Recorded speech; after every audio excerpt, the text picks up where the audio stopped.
Bonjour tout le monde. Bonjour les filles. Bonjour Annabelle, bonjour Stéphanie. Ça va en forme? Oui, ça va bien. Tu ne fais pas ta réponse dangereusement fort. On a de belles choses à manger là, Annabelle. Moi qui aime le fromage. Allez, vas-y Aurélie. Allez Aurélie, lance-toi. Aurélie, tout à l'heure, de charcuterie. peut-être. Si les garçons étaient là, ils auraient dit allez, allons-y, fonçons. D'ailleurs, en parlant de ces fameux garçons, vous connaissez cette bande qui avait pris contrôle de ce plateau pendant quelques jours. Et Jérémy étant un irréductible, il a l'air de vouloir revenir le refaire. Mais là, je sais pas quand je veux revenir, quand je veux qu'il revienne. Mais on a hâte de le voir en tout cas. Mais merci Aurélie, c'est pas toi qui as pris le gâteau, pas toi qui as mangé le gâteau.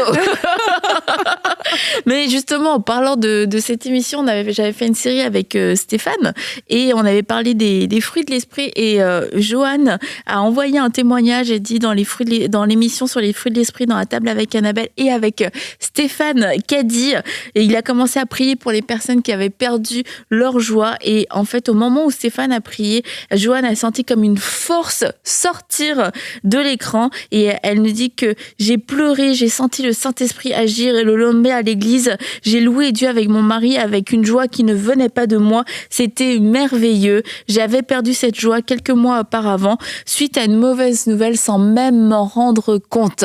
Wow. Alors Joanne, gloire à Dieu. Et oui, la joie de l'Éternel est notre force.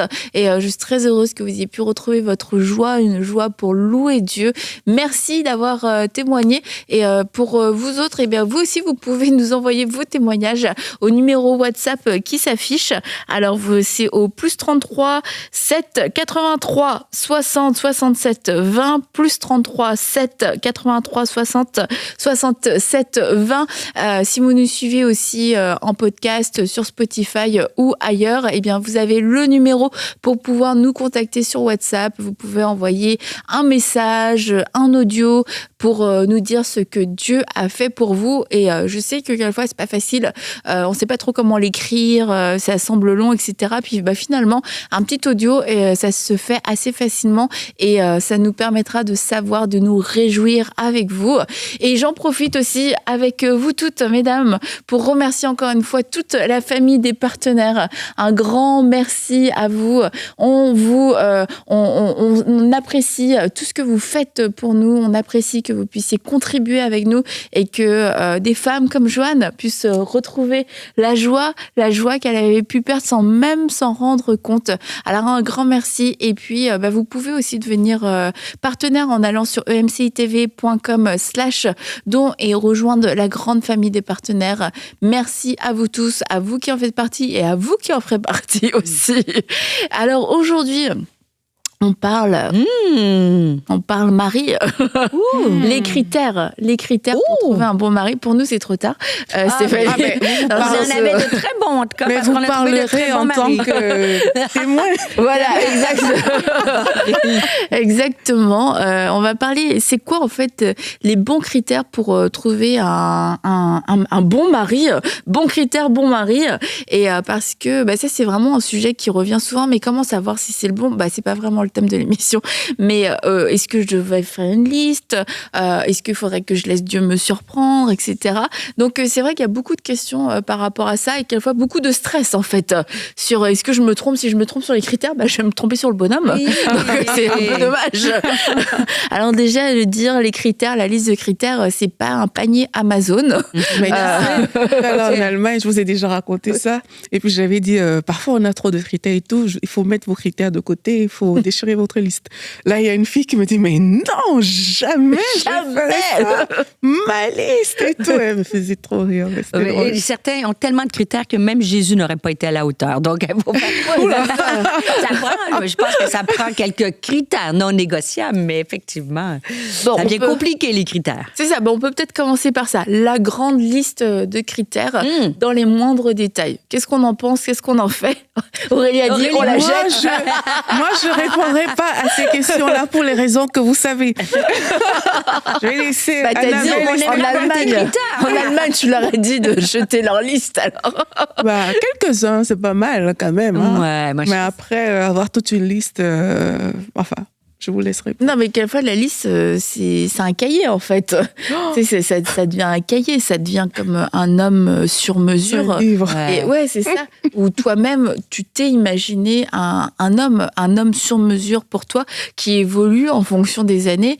Et en fait, c'est un petit peu comme si tu étais, je sais pas, une cinéaste et que tu étais en train de créer un personnage pour un film. Sauf que là, en fait, tu es en train de... Le but des critères, c'est pas de choisir, de créer un homme, c'est ça, sur l'homme mesure. à son image. C'est de pouvoir savoir ce qui va correspondre à notre cœur, puis aussi savoir comment le reconnaître. Ouais. Mais quand on est en train de créer tout sur mesure pour nous et que c'est comme si on était en train de créer un film, ça se peut que ce soit un personnage complètement fictif qu'on n'arrive jamais à rencontrer. Du coup, si un des critères, c'est un acteur, est-ce que c'est bien? Dans les films de Noël, ça marche en tout cas. Mais quand on parle de critères, moi, je trouve qu'il y a quand même des non négociables, Aurélie. Il y a des choses que c'est pas tant des critères que des choses que tu recherches chez un homme, tu vois. Donc, il y a certains non négociables que je pense que c'est pas mettre une barre très haute, mais de savoir qu'il y a des valeurs que je recherche. Comme moi, mon mari, j'avais pas une liste de critères. Moi, le truc, les yeux, telle couleur, les cheveux, ça, c'était pas... Mais moi, vu que je voulais que c'était un homme, je voulais qu'il aime la prière. Cette page, je me dis, si on aime les deux, mais il y avait d'autres choses. Je dis, attends, je recule de ça fait un peu, pas tout à fait la vérité, je veux dire. Parce qu'en fait, il faut qu'il y ait une attirance aussi. Donc, tu sais, s'il aime la prière, mais que tu le trouves moche. Oui, parce qu'on se rappelle de ton histoire avec celui vers qui ton cœur n'allait pas. Qui m'avait dit que tu vas être mon épouse. Et finalement, il aimait la prière, mais c'est la seule chose qu'on avait en commun. Mais c'est vrai que sans avoir des critères physiques, moi, je pense néanmoins, c'est pas le premier critère. Il faut qu'il y ait une connexion spirituelle, mais aussi il y a une notion d'attirance. Il y a pas... Donc oui, mais moi, je recherchais quelqu'un qui aimait Dieu, qui aimait la prière parce que je voulais servir Dieu. Mais là, il faut faire attention parce qu'il y a une mode en ce moment sur les partenaires de destinée, tu vois. Il y en a qui cherchent tellement un partenaire de destinée, ça se demandait s'ils s'aiment. C'est comme... ou tu sais, il y en a qui cherchent un pasteur, mais si tu l'aimes pas... Il faut faire attention quand on tombe dans des... Il y a de bons critères spirituels, mais il faut aussi qu'il y ait l'amour, l'attirance, mais pas le premier, pas juste le seul critère, tu vois. Moi, j'ai ramené ça à un niveau un peu plus... ça va pas être hyper glamour, mais si on compare ça à une maison, tu cherches une maison. Non, tu cherches une maison et tu sais, on peut avoir...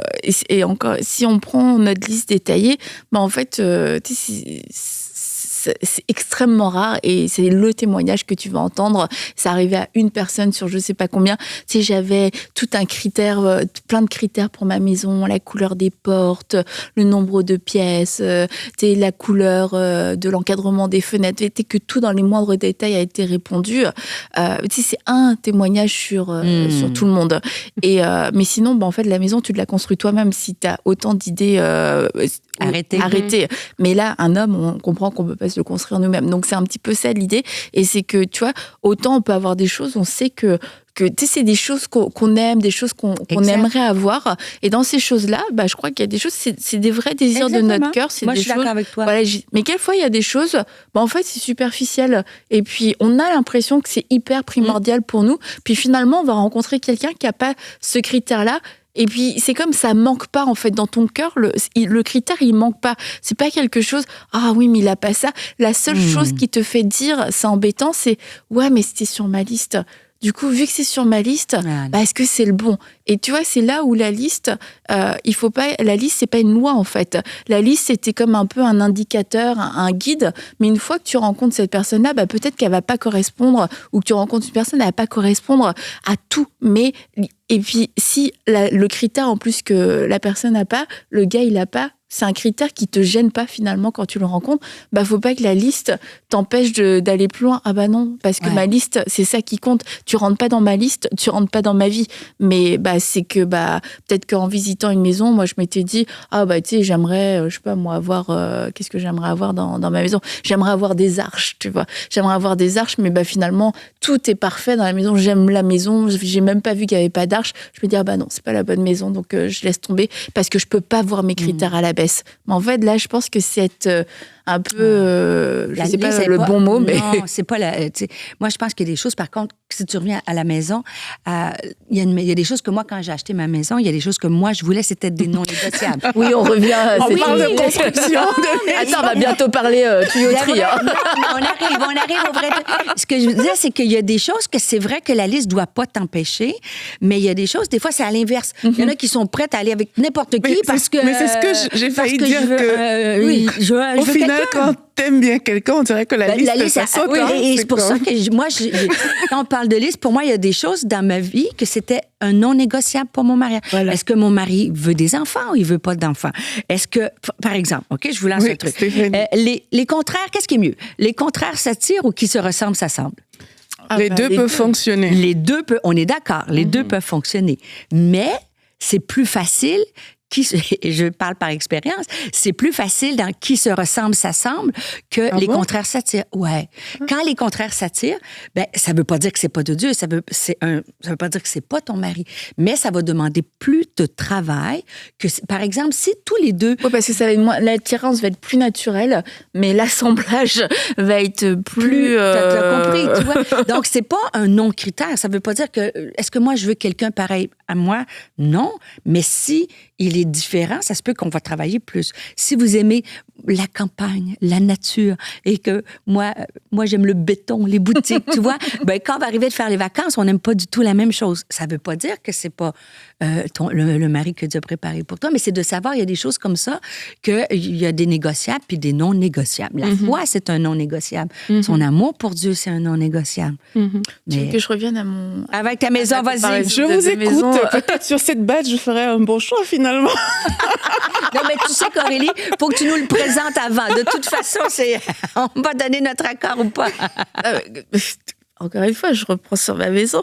Mais tu vois, si on a des critères qui sont juste esthétiques, ou des choses visibles en tout cas, en fait on va passer à côté des choses qui comptent le plus. Et puis ça, en fait, je crois que c'est ça les critères les plus importants, c'est les critères du cœur. En fait, c'est ça qui va déterminer comment un homme va être dans son mariage, quel genre de mari il va être. Parce que finalement, tu rencontres quelqu'un qui est différent de toi, il a des goûts différents, t'aimes la ville, il aime la campagne. Ça s'ajuste. Ben, je veux dire, exact. Il aime voilà, on est différents sur ça, mais un homme qui est bienveillant, en fait, il va avoir ses goûts, mais il va avoir le désir de pouvoir être aussi conciliant. Et en fait, ça va être ça qu'on va plus rechercher plutôt que quelqu'un qui a les mêmes goûts que moi, quelqu'un qui va être d'accord avec moi. C'est quelqu'un avec qui, au niveau du caractère, même dans nos différences, on va réussir et ensemble, c'est là où on va se rejoindre pour trouver des solutions. Et puis, il y a des filles, elles vont rencontrer des gars qui ont tous les critères sur papier, mais ils sont égoïstes. En fait, je veux dire, l'égoïsme, c'est tellement dur à vivre au jour le jour. Ça veut dire que c'est quelqu'un qui va tout le temps se choisir. Donc, s'il aime la campagne, t'aimes pas la ville, tu partiras toute ta vie à la campagne parce qu'il est égoïste. Et que ça, c'était le critère qui était plus important. Parce qu'en fait, l'égoïsme va tout le temps faire que tes besoins à toi seront secondaires, seront pas... Je prends pas le temps de t'écouter. Et puis, toutes nos décisions seront basées sur son égoïsme à lui. Et puis, ça aurait été mieux d'évaluer ça et de se dire qu'est-ce que ça va me coûter toute la vie, plutôt que des choses, il a un bon travail, il gagne bien sa vie, il gagne bien sa vie, parce qu'il gagne bien sa vie, mais égoïste, il te donne rien. Ça, c'est tirer le mauvais lot. Tu vois, ça, c'est pas de bol. Mais après, est-ce que je voulais demander mon idée. Mais l'idée, t'as tellement raison, parce que des fois, les femmes, les jeunes femmes, ils vont entrer dans le mariage ou vont regarder un homme, puis ils vont dire, il est peut-être égoïste, mais ça peut changer. Tu vois? Et il y a des choses que c'est vrai, que le caractère, qui il est, profondément, il faut que tu l'aimes pour qui il est. S'il faut que tu dises, ça, il va changer, parce que c'est le syndrome du sauveur, toi, tu veux... Et c'est là, quand je me disais, il y a certains critères, comme tu disais, la jalousie, la non-bienveillance, prendre soin de quelqu'un, tout ça, si c'est sa personnalité, c'est pas certain qu'il va changer, tandis qu'il y a des choses que, s'il est bon, qu'il aime Dieu, s'il y a des belles qualités, le reste, ça s'arrange, tu vois. Donc, c'est là qu'il faut revenir à la base. Mais moi, je pense que c'est important important d'avoir je le dis avec recul, je n'avais pas fait, mais moi, je le conseille aux jeunes filles d'avoir des valeurs que tu aimes, que tu aimes. Plus que tes critères, ce soit des valeurs. Oui, des valeurs. Tu vois, comme l'humour dans un couple, nous, ça nous a sauvés, l'humour. Parce que moi, je suis très drôle comme ça. Non, mais... non, pas du tout. Au moins, il y en a un. Luc, les contraires se sont attirés à ce niveau-là. Viens te défendre sur ce plateau. Je pourrais l'inviter un jour. Mais Julien, il existe. Invite-le. Amène-le nous, il est le bienvenu. Et lui, il va pas acheter des trucs partout. Oh, je suis pas gênée. Il est bienveillant, tu vois. Donc, il rit bien de mes blagues. Mais tu vois, pour moi, c'était... En fait, c'était le bon public. C'était ça, ton critère. En fait, je dis qu'il n'y a pas d'humour. Il y a de l'humour, mais différent de moi. Donc. C'est ce qu'il dit de toi aussi. Mais tu vois, pour moi, on l'a développé ensemble. Tu vois, c'était pas un... Et tu vois, il y a des choses comme ça qu'il faut s'arrêter, mais il y a des choses que... Aussi, les drapeaux rouges qui lèvent. Je pense qu'en fréquentation, là, il y a des comportements... Puis tu dis, ça. Puis des fois, on passe par-dessus, mais faut pas. Faut vraiment écouter des petits gestes, le manque de respect, tu vois. Si déjà, quand la personne te fréquente, et puis il te manque de respect, ou il t'élève pas, ou mettons, il va arriver une situation où il te défendra pas, ou va même t'abaisser, ben ça, c'est OK. Est-ce que tu veux toute ta vie vivre avec quelqu'un qui va manquer de respect? Parce que si c'est ça, après 6 mois de fréquentation, ça va être après 5 ans de mariage, avec tout ça. Donc, c'est des choses comme ça qu'il faut écouter. Mais j'avais une question. Oui, tu l'as retrouvée? Oui, je l'ai retrouvée. Par rapport aux blessures que les personnes ont pu vivre dans le passé, comment est-ce qu'on détermine ce critère-là? Est-ce qu'on se dit la personne va guérir? Est-ce qu'on attend... Bref, je ne sais pas, mais par rapport aux blessures. À l'autre personne en face? Oui, puisque tu dois choisir. De toute manière, je me dis, nous, on arrive tous imparfaits. Donc, tout le monde a son bagage et ses blessures. Mais si la personne, elle en a conscience et qu'elle veut grandir, qu'elle veut avancer, je me dis, oui, il y a le potentiel. Et parce que ça peut être des blessures, mais ça peut être aussi des défauts, des faiblesses.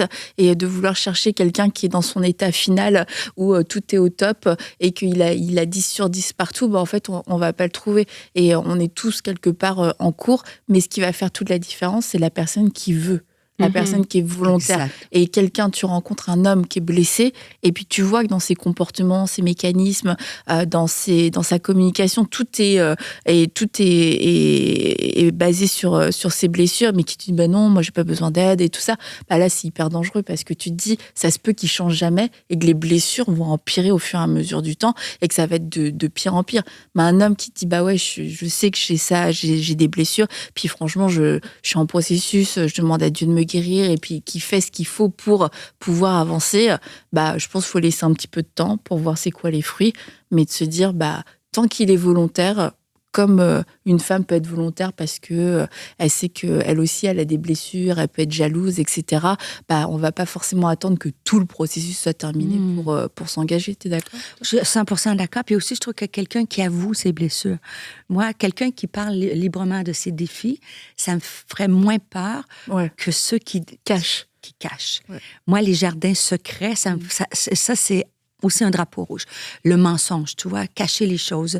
Des blessures, des choses qu'on a travaillées, on en a tous, chacun d'entre nous. Mais quand on est transparent, mais le manque de transparence ou d'authenticité, ça, tu peux découvrir 5 ans plus tard, 10 ans qu'il y a des choses cachées. Ça me ferait plus peur. Donc, pour moi, le mensonge, les choses cachées, ça aussi, il faut aller voir que tout soit sur la table avant de t'engager dans le mariage, tu vois. Donc ça, les blessures, mais moi, je pense comme Annabelle dit, on a travaillé, puis on travaille ensemble. Mais, parce que qui arrive vraiment dans la vie sans blessure?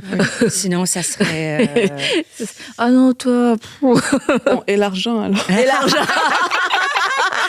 L'argent, franchement, ça va, ça vient déjà. Et puis ça dépend de l'âge. Parce que tu sais qu'en fait, des filles, elles ont des critères au niveau de financier, des exigences financières. Elles ont 20 ans, mais des exigences financières pour un homme qui aurait 50 ans, qui est au top de sa carrière, etc. C'est de revenir aussi à un bon sens, en fait. Si tous les deux, vous êtes étudiants, ah ben non, mais si tu peux pas m'offrir une voiture, tu peux pas me payer ma bague de rêve, c'est que tu peux pas m'aimer à ma juste valeur. Ça, c'est du caprice, en fait. C'est une mentalité de petite fille gâtée. Et c'est à nous de pouvoir changer cette mentalité. Maintenant, c'est de se dire, je veux un homme qui soit, ce serait quoi la valeur? Peut-être qu'il soit travaillant, qui soit travaillant, et de se dire, en fait, même si aujourd'hui il a une situation financière qui est pas waouh, mais que c'est quelqu'un qui est sérieux avec son argent, qui est intègre et qui travaille et qui est pas là en train de se laisser vivre et puis qui a des dettes, etc. Tu dis, en fait, il a tout pour pouvoir avancer, prospérer. Et c'est encore une fois, je me dis, c'est le potentiel. C'est pas juste le potentiel mais c'est le potentiel avec le caractère. Parce que finalement, 20 ans, même 30 ans, aujourd'hui, tu sors de tes études, tu as un prêt, tu n'as pas encore commencé à travailler. Ça se peut que même à 30 ans, ils ne puissent pas encore te dire écoute, je peux tout t'offrir. Non, je sors juste de mes études et je vais devoir commencer à travailler et puis je vais commencer à rembourser mon prêt. C'est de le savoir et puis de se dire est-ce que je suis prête à vivre comme ça, parce que les modèles ont quand même changé aujourd'hui. Avant, ça allait un peu plus, ça allait un peu plus vite. Les femmes aussi vont faire plus des études, avoir aussi des carrières quelquefois qui ont des très bons salaires. Moi, je trouve ça important de le savoir. Maintenant, toutes les femmes n'ont pas les mêmes désirs et puis n'ont pas les mêmes besoins. Il y en a même, en fait, elles vont chercher le moins possible parce que c'est dire, c'est dangereux l'argent. Là, faut pas non plus fuir quelqu'un qui a de l'argent, qui a une bonne situation en se disant, forcément, c'est quelqu'un qui aime l'argent. Non, ça peut être quelqu'un qui a un cœur pur, mais chercher quelqu'un juste parce qu'il a de l'argent. Non. Ça n'a jamais été mon. Tu sais, je venais d'une famille assez à l'aise. Puis, toi, mon mari a fait toutes ses études en économie, tout ça. Mais quand il a demandé la main à mon père, il était sans travail. Et tu vois, donc, imagine, mais moi, ça me dérangeait pas parce que je me dis, la situation évolue dans le temps. Tu commences dans la vie. Puis après ça, il a travaillé pour des banques, ainsi de suite. Mais mon père, pas du tout. On n'avait pas dans la famille. Mon père, il était super cool. Il aimait la personnalité. Il aimait mon mari, donc mon futur mari à l'époque. Donc, tu vois, le critère de l'argent. Par contre, sans parler d'argent, moi, je pense que c'est quand même important d'avoir un même... faites attention dans mes mots. Je vais choisir mes mots. Communication intellectuelle. Toi, si moi, je recherchais quelqu'un avec qui je peux discuter, refaire le monde, avoir des idées sur l'Église, avoir des idées sur le royaume, des idées sur la parole de Dieu. Il y a des gens que ils n'ont pas le goût de discuter. Donc, tu sais, d'avoir... ils seraient épuisés avec moi, tu vois, parce que... Mais c'est pas une notion d'argent ni de niveau social, mais d'avoir un vis-à-vis avec qui... À ta hauteur. À ta hauteur. Bon, on parlera pas de cette hauteur-là. Parce qu'on parle de critères. Tu sais que la grandeur, ça se mesure à des épaules en montant, tu vois. Et quelqu'un avec qui tu vas avoir de quoi échanger. Oui, tout ça. Ça, je trouve que c'est important. Si tu parles de quelque chose qui est important, OK. Ah, ouais, non, ça m'était... Oh, t'as pas de... Tu sais, c'est pas mal, cette personne-là, mais ça se peut que c'est pas le vis-à-vis que tu recherches. Parce que si pour toi, c'est important, et je parle pas de diplôme, hein, je parle de niveau de discussion, moi, je trouve que c'est important parce que dans le mariage, tu vas discuter souvent. Donc, faut que tu aies un vis-à-vis avec qui tu peux communiquer. Moi, je trouvais ça important pour moi. Mais c'est pas une question ni de diplôme, ni d'argent. Mais tu vois, on en revient quand même à chaque fois aux valeurs, c'est que je crois qu'à la fois, il y a un critère, et le critère, il est pas mauvais, mais en fait, il est trop fluctuant. Parce que même l'argent, quand je dis ça va, ça vient, c'est dans le sens, tu peux rencontrer quelqu'un aujourd'hui, il a une super situation, et puis on a vu que les choses peuvent bouger, puis finalement, il n'y a plus de situation. Est-ce que si 5 ans plus tard, dans le mariage, t'as plus la même situation, moi, c'est ça qui m'a attiré chez toi, ça va être embêtant. Alors que quand tu cherches des valeurs, en fait, les valeurs restent, et elles grandissent, au contraire, et elles s'enrichissent au fur et à mesure du temps, et elles restent à travers toutes les situations. Donc, un homme qui est travaillant, même que s'il y avait une crise économique et qu'il perdait son travail, il va rester travaillant. Mais un homme qui a une bonne situation, qui a commencé avec une bonne situation et que ça a été une belle opportunité, ça se peut que si 5 ans plus tard, il perd cette opportunité, qu'il ne sache pas se débrouiller, qu'il ne sache pas rebondir, parce que ce sera, pour lui, sa position sera peut-être plus importante que le fait de se dire je dois travailler, je dois pourvoir aux besoins de ma famille, peu importe ce que je vais devoir faire. Et du coup, c'est vrai que la valeur, pour le coup, c'est une valeur beaucoup plus sûre parce que ça va être immuable à travers toutes les saisons. Et quelquefois, on a nos critères et c'est de se dire c'est quoi, en fait, je vais aller chercher plus loin, c'est quoi la valeur qui compte pour ça. Est-ce que concernant l'argent, ça va être l'intégrité? En fait, je veux voir un homme qui n'est pas attaché à l'argent, pas même s'il a beaucoup d'argent, mais qu'est-ce que je veux voir? Est-ce qu'il est attaché à l'argent? Est-ce que ses décisions sont prises pour l'argent? Et puis, du coup, ça va nous pousser aussi, quand on va rencontrer quelqu'un, à pas juste rester en surface, mais dans nos questions, dans nos façons d'observer, à avoir des choses différentes et à pas peut-être se laisser justement éblouir par quelquefois, nos propres sentiments, nos propres émotions, et puis se dire non, mais il m'a payé le resto, ou il ne m'a pas payé le resto. S'il paye pas le resto, c'est grave. Mais tu dis que c'est grave, mais le rapport à l'argent, c'est quelque chose dès la fréquentation qu'il faut évaluer tout de suite. Ouais. Parce que ça, c'est un des premiers critères de conflit dans le couple. Nous, ça a été un de nos premiers critères parce qu'on n'avait pas du tout le même rapport à l'argent. Moi, comme je disais, mon père, quand j'étais jeune, il me donnait la carte de crédit, j'achetais ce que je voulais. Et moi, mon mari vient d'une famille plus modeste. Donc, au début du mariage, moi, j'ai une carte de crédit, j'achète ce que je veux, quoi. Mais lui, il comptait le temps. Mais on a eu des disputes, je vous dis pas. Et écoute, je vous épargne. Et en fait, on s'est adapté. Mais encore aujourd'hui, le rapport à l'argent, ça, c'est important. Si ça te déplaît chez un homme ou que, tu sais, il y en a qui c'est vraiment serré, que toi, ça te... ça, il faut apprendre à dire, est-ce que j'aime ou est-ce que j'aime pas? Parce que ça... Et moi, il faut être vrai. Moi, j'ai tellement une amie qu'elle a rencontré un homme, elle n'était pas sportive du tout, tu vois. Elle a fait genre? Ah ouais, là, à un moment donné, là, elle s'est mise à la salle de sport. Mais je me disais, parce que le gars le gars qu'elle voulait marier, c'est un coach de sport, tu vois. Mais elle, zéro sportive. Fait que là, je dis, mais c'est pas possible. Elle avait fondu comme ça. J'ai dit, tu t'entraînes pour les JO? Ça me avait juste pas... C'était juste ridicule. C'était ses JO à elle. Finalement, et sur plein de critères comme ça, lui, il était plus serré tu sais, vraiment, il tenait les cordons de la bourse très serrés. Bref, il y avait des écarts. Et finalement, il a toujours pensé qu'elle était sportive. Il a découvert dans le mariage qu'elle n'était pas du tout sportive. Parce qu'elle a arrêté? Oui. Chasser le naturel, elle revient vite au galop. Donc, lui, le gars, il s'attendait d'avoir une athlète et puis elle s'attendait. Puis lui, c'est l'inverse. Il était généreux, tu vois. Il invite au resto. Mais en fait, rendu dans le mariage, plus de resto. Puis ils se sont trompés tous les deux. Mais je dis pas que mais c'était plus compliqué. Des fois, ils se sont attirés comme ça, mais après, quand ils se sont vraiment découverts dans le mariage, ils ont dû apprendre à conjuguer avec c'était leur plus vrai... compliqué. Quand t'es une bonne amie, moi, j'arrêtais pas de lui dire, mais non, tu peux. Arrête-toi. Mais elle y croyait qu'elle allait continuer après? Je sais pas. Tu sais, il y a toutes sortes de contextes, mais des fois, quand t'attends depuis longtemps l'homme de ta vie, tu dis ça va. Il faut faire vraiment attention dans ce que je peux changer chez l'autre. Et je te dis pas qu'on peut pas faire des efforts pour s'adapter, mais il y a des choses que c'est... Donc, il y a ces choses-là. Est-ce que je veux vivre comme ça? Ou je veux avoir... faut se poser la question, Aurélie. On sait pas. Tu vas faire du sport? Tu vas faire quoi? Okay. On verra.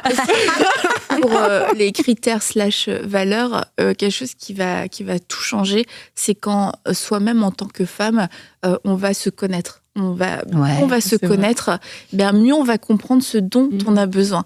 Et quand on se connaît pas, en fait, c'est fou que quand on se connaît pas, on se donne des faux besoins, on se donne on a une fausse image de ce qui nous plaît, en fait. Et quelquefois, notre entourage le voit mieux, c'est désagréable, parce que tu te dis, je sais mieux, c'est quand même moi. Mais quelquefois, on se connaît tellement pas soi-même, et c'est comme t'en as parlé tout à l'heure, ça peut être aussi ça peut être à cause des blessures, ça peut être à cause d'un manque de maturité, ou simplement parce qu'on n'a jamais pris le temps, en fait, de savoir, de découvrir notre identité. Donc, on marche avec des idées un petit peu préconçues, ce qu'on a entendu, ce qu'on a vu, puis on se dit, c'est comme ça, c'est ce qu'on m'a dit, vie, mes parents ont fait comme ci, comme ça. Mais en fait, quand tu apprends à te connaître, tu vas découvrir à quel point toi, tu es unique et que du coup, il y a des choses, le mari de ta copine, dont tu ne veux pas, puisque c'est le mari de ta copine, mais je veux dire, ça pourrait pas fonctionner avec toi. Et que quelquefois, il y a des femmes, elles n'ont pas de critères, parce que t'es un homme, c'est un homme, et puis tant qu'il aime Jésus, tant qu'il aime Jésus, il y a quand même après des sous-couches de tant qu'il aime Jésus qui peuvent ne pas nous plaire. Et quelquefois, parce qu'on ne se connaît pas, on ne sait pas ce qui nous plaît et on ne sait pas ce qui nous plaît pas. Alors du coup, on peut prendre le premier venu et puis se dire il aime Jésus, puis c'est un homme, t'aimes Jésus, c'est bon. Mes 2 critères sont remplis et puis pas comprendre en fait c'est quoi le problème dans le mariage et c'est plus tard et c'est de se dire ou même dans les fréquentations, est-ce que c'est parce que je suis trop compliquée, c'est parce que je suis trop capricieuse, c'est parce que je suis trop exigeante. Non, en fait, c'est parce que t'as pris t'as choisi quelqu'un qui te correspond pas du tout, mais ça va être difficile de trouver quelqu'un qui nous correspond quand nous-mêmes on se connaît pas. Je prends un autre exemple, c'est que si tu connais pas ton corps et que tu te dis moi je fais du S mais que tu fais un XL, faut que tu le saches parce que sinon ce que tu vas essayer ça va pas t'aller, tu vas pas comprendre et ou le style que tu veux c'est pas ton style à toi et c'est aussi d'avoir un regard honnête sur nous et puis quelquefois il y a des gens ils ont des critères, tu te dis mais dans quel monde tu vis, c'est pas toi ça. Et c'est pas méchant pour les filles. Oui, mais même soi-même, tu vois, parfois on va demander des choses qu'on n'est pas nous-mêmes, tu vois, et là tu veux que le truc double standard, c'est comme Ouais, mais aussi tu parles de se connaître, mais aussi l'état de la saison de vie dans laquelle nous sommes. Par exemple, des fois, le réservoir affectif, quand il est vide, pour les femmes, on est porté à peut-être s'ouvrir à certains hommes je suis dans une saison où je suis bien, je suis remplie. Là, j'ai un autre regard sur cet homme-là. Et là, je pense que c'est aussi un piège de savoir, est-ce que je suis dans une saison où, je suis prête à faire, quand tu as besoin d'affect, d'amour, d'attention. Quand tu as faim, tout est bon. En gros, c'est ça. Exactement, Aurélie. Des choses que tu mangerais pas habituellement, mais parce que tu as faim, tu vas ouvrir ton cœur et tu peux dire, après ça, je regrette de l'avoir mangé. C'est mieux que rien. Mais non, parce que Dieu, il y a plus que mieux que rien. Non, on m'a toujours dit qu'on ne négocie pas quand on a faim. C'est ça. Sinon, tu donnes ton droit d'aînesse parce que tu avais juste faim à ce moment-là. Donc, je check, Stéphanie. Oui, mais les femmes, on a envie toutes des saisons, même dans le mariage, ça peut arriver des saisons où le réservoir il est vide. Et là, je suis prête à ouvrir mon cœur à quelqu'un qu'il ne faut pas. Puis je veux juste le dire, il y a des gestes faut faire attention. Tout ce qui est jalousie excessive, tout ce qui est gestes de paroles violentes, des choses comme ça, il faut faire attention. Manipulation, jalousie, un serrage, te reprendre sévèrement. Il faut vraiment parce que les femmes, vous valez plus. Dieu a quelqu'un de bien pour chacune d'entre vous qui êtes célibataire. C'est pour ça que tu vois, les critères, c'est comme un guide pour nous conduire vers en tout cas reconnaître quelqu'un qui pourrait être bien pour nous, mais c'est aussi une protection dans le sens où c'est de se rappeler, de revenir. C'est pour ça que avoir une liste avec des bons critères, c'est bien. C'est parce que c'est une protection. Tu reviens, tu te dis, mais en fait, c'est quand t'as pas la paix, quand finalement tu trouves que t'es malheureuse dans la relation, tu te demandes, mais depuis que je suis dans cette relation, j'ai plus de paix, j'ai plus de joie. C'est vrai que je vis des sentiments amoureux, etc. Mais d'un autre côté, c'est comme il y a quelque chose en moi qui a l'air de s'éteindre, de dépérir. Et c'est de revenir à ça, mais en fait, je suis pas en train de vivre ce que je voulais vivre. C'est pas ça qui comptait pour moi. Tu vois, c'est ça, je me sens pas respectée, j'ai tout le temps la pression. Tu sais, j'ai l'impression que j'avais plus de valeur avant et maintenant que j'ai rencontré quelqu'un et que je me dis je veux faire ma vie avec, je me sens la plus nulle des nulles, tu vois. C'est de se dire peut-être dans les critères, c'était un homme qui m'honore, qui marche dans l'honneur. Ça, est-ce que je suis prête à vivre toute ma vie comme ça ? Et quelquefois, on se dit, bon, là, c'est pas trop le thème de l'émission, mais je veux quand même le dire, on est déjà trop avancé. On s'est déjà trop engagé. Quelquefois, on a même dépassé les limites. Alors, est-ce que je peux plus revenir en arrière ? Franchement, t'as pas la paix dans ton cœur. t'es pas heureuse. Quand tu penses à passer ta vie avec cette personne, t'as un nœud au ventre et ce qui te vient, la première pensée qui te vient, mais c'est trop tard. Bah non, en fait, c'est pas trop tard. Franchement, c'est pas trop tard. Oui, ça peut être compliqué. Ça peut être compliqué au niveau des parents, au niveau des relations, au niveau du regard des autres. Mais si t'as ce sentiment en toi, c'est peut-être l'Esprit de Dieu qui est en train de te parler et pour te protéger. Et moi, je connais notamment une femme qui a pris une décision alors que vraiment tout était avancé, les faire-part étaient envoyés, etc. Et puis en fait, elle passait son temps à pleurer, elle était pas heureuse, elle n'avait pas une bonne relation avec. Et puis sa mère a dit, mais tu t'entends avec tout le monde sauf avec lui. Oh. Et tu vois, ses parents ont été ont été un grand soutien en disant, si tu veux pas continuer, même si là c'est hyper avancé, tout était booké, nous on va te soutenir. Et puis finalement, elle a pris la décision de tout arrêter. Et c'était hyper dur parce que tu vis, du coup l'autre il vit un rejet, t'as tout le monde, faut justifier auprès de tout le monde, c'est hyper dur, tu vois. C'est vraiment difficile. Et puis mais tu sais, ça fait maintenant des années. Et puis, quelques temps après, elle a rencontré celui qui est devenu son mari. Puis, aujourd'hui, je pense qu'elle est très heureuse d'avoir eu le courage de prendre cette décision. Donc, je vous encourage, franchement, si vous êtes dans cette situation-là, ne persévérez pas, même si c'est une décision difficile. Et moi, je jouais ma voix à la tienne, parce que c'est l'inverse. Moi, jusqu'à 24 heures avant le mariage, j'ai dit à quelqu'un qui était près de moi, si t'es pas bien, tu peux dire non. Même 24, tu peux dire non. Et elle, c'est l'inverse. Elle a eu peur de faire part du regard. C'était un tout petit mariage, mais je te le dis, je te sens pas en paix. Puis elle l'a marié, puis c'était un des pires mariages. De blessures. Elle avait fait des compromis sur qui elle était. Et puis, c'est triste, ça. Donc, il faut vraiment... Je pense qu'on peut toujours reculer quand on le sent pas, qu'on n'est pas en paix. Il faut reculer. Et les relations à distance. Des relations à distance. Il faut écouter l'émission avec Viviane. Les relations à distance. C'est une exception, Viviane. Je dis ça de même. Je trouve qu'à distance, on peut s'ouvrir beaucoup plus rapidement parce qu'il y a la distance. Et on va dire des choses qu'on aurait mis plus de temps à se dire en vrai. Mais en même temps, à distance, on peut avoir tendance, et pas forcément volontairement, à ne pas dire d'autres choses et il y a des choses qu'on ne pourra pas voir parce qu'on n'est pas dans le quotidien de la personne. Alors du coup, ça va demander d'être très intentionnel dans la communication et de se dire, en fait, tout ce que je ne peux pas voir dans le quotidien, comment est-ce que je vais réussir à l'observer ou à le connaître d'une certaine façon et à pas tomber dans les excès de la communication hyper ouverte où on se dit je t'aime au bout de 3 heures, etc. Mais où, à cause de la distance, et finalement parce que ça crée juste une étincelle hyper forte, qu'on parle pas aussi des choses plus du quotidien. Tu vois, le fait d'aller au restaurant avec quelqu'un, quand t'es à distance, tu peux pas le faire, mais quand tu vas au restaurant avec la personne, tu vois comment la personne, elle parle au serveur, tu vois comment la personne, elle mange, si elle crache dessus tout son repas, ça change, tu vois si elle paye ou si elle paye pas. Mais aussi pour l'entourage, moi, je pense que quand on a des gens bien en qui on a confiance, je pense que notre entourage aussi est un signe. Tu sais, quand toutes tes copines te disent, non, le gars, il faut que tu...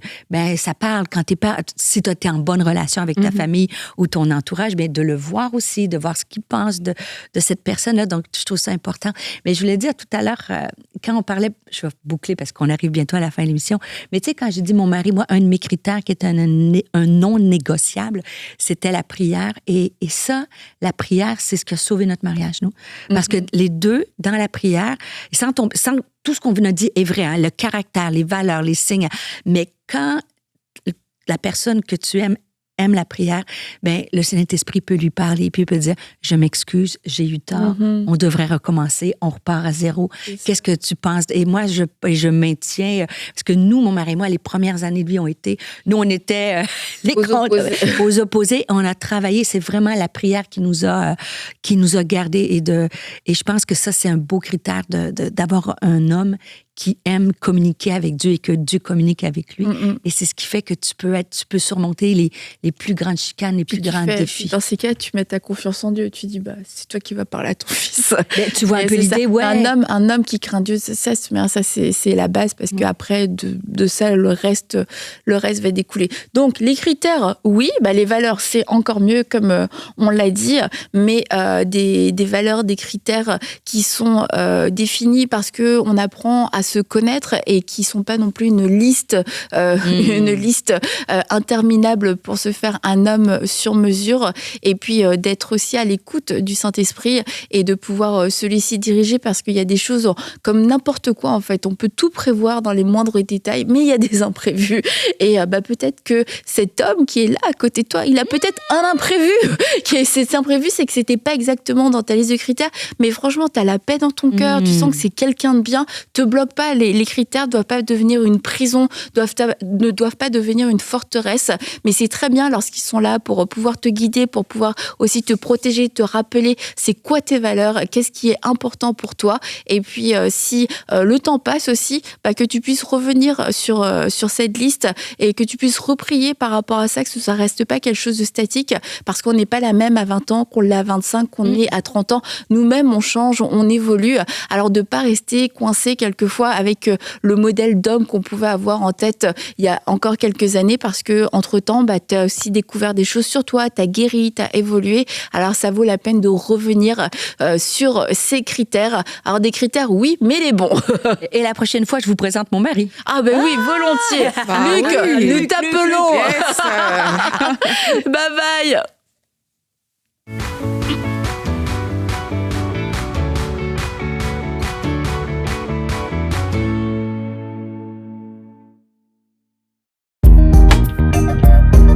Merci à tous nos précieux partenaires, grâce auxquels cette émission a pu être réalisée.